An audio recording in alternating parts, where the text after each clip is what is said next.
Araw ng Huwebes at maaga ang pasok ko sa aking trabaho. 9 AM pala ang pasok ko dyan at bumili agad ako ng karakti para hindi ako antukin sa araw na yan.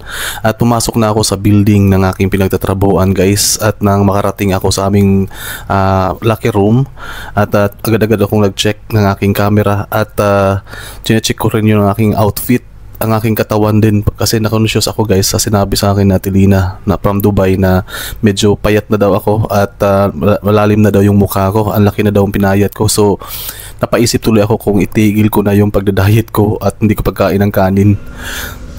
Hello, good morning.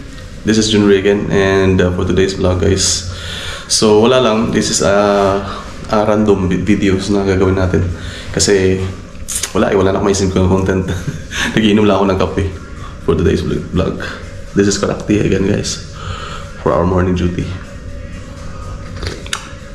So purpose ko dito is hindi ako antukin mamaya kasi pag morning duty ako guys, usually ang tulog ko is nasa 5 hours lang, 5 to 6 hours. So para hindi antukin, inom tayo ng Karakti.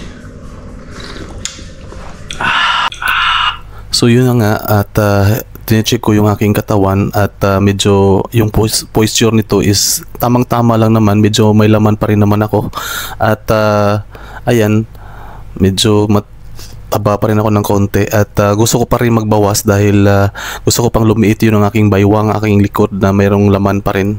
So dahil dati kasi guys, kasi sa hindi nyo na ako nakikita, sobrang taba ako, umabot ako sa 100 kilo. So ang ginawa ko, nag-less food intake ako at nagtanggal ako ng rice.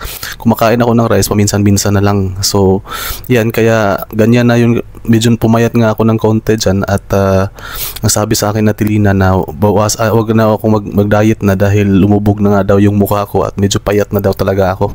Sabi ko hindi pa, kasi nasa 85 kilos pa rin ako ngayon at medyo mataas pa rin ang timbang ko.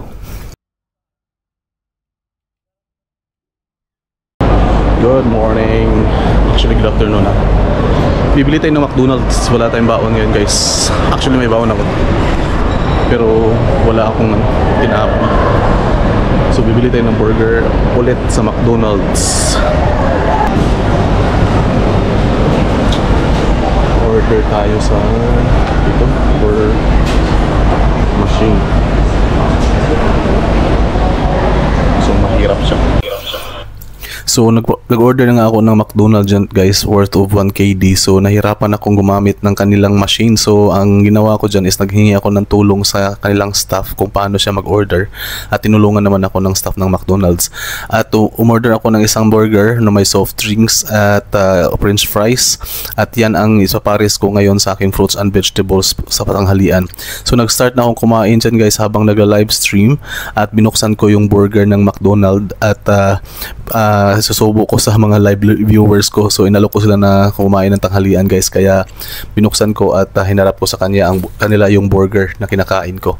So yan lang, at kumain ako ng tanghalian dyan dahil gutom na ako at 12 afternoon na yan, yung oras na yan. So kaya medyo napadami yung kain ko dyan dahil gutom na gutom ako at wala ako masyadong kain sa agahan. So yan, malaking tulong din yung bumili ako ng McDonald's dahil wala rin akong carbo na kinakain at wala akong dalang tinapay sa tanghalian. So yan, subo lang ako ng subo habang nanonood sa akin yung mga live viewers ko.